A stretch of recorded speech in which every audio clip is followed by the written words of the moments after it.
کچھ لوگ کہتے ہیں جناب اللہ کے سوا کسی سے مدد نہیں مانگنی چاہیے. کیا کہتے ہیں؟ غیر اللہ سے مدد مانگنا شرک ہے. قرآن کیا کہہ رہا ہے؟ اے ایمان والو، نماز اور صبر سے مدد چاہو.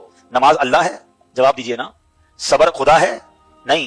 تو جب نماز اور صبر سے مدد مانگنے کا قرآن کو سب سے زیادہ غضب پتہ ہے کس وقت آتا ہے؟ جب کوئی زنا کرتا ہے، نا نا نا، اس پہ بھی آتا ہے بہت زیادہ. جب کوئی چوری کرتا ہے، نا نا نا نا، اس پہ بھی بہت آتا ہے، لیکن سب سے زیادہ نہیں آتا.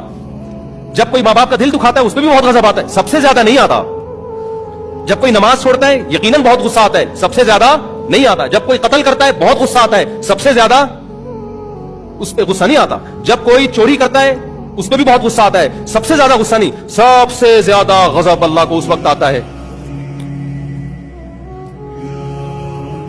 کہ جس نے آپ کو بنایا، جو آپ کا خالق ہے، جو خدا ہے، آپ اس کو چھوڑ کر کسی اور کے سامنے سر جھکاتے ہو. اس وقت بہت غصہ آتا ہے اس کو. دنیا میں زنا بھی ہوتا ہے، شرابیں بھی پی جاتی ہیں.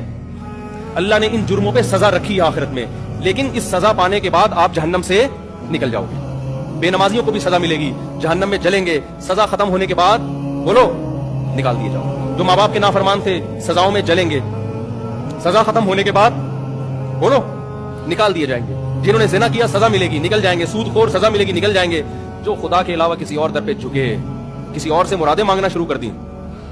دینے والا وہ ہے، مانگ کس سے رہے ہو؟ کسی اور سے مانگ رہے ہو. اس پہ جتنا اللہ کو غضب آتا ہے، اتنا کسی اور عمل پہ اللہ کو غضب بولو نہیں آتا. کتنی بڑی نعمت ہے توحید.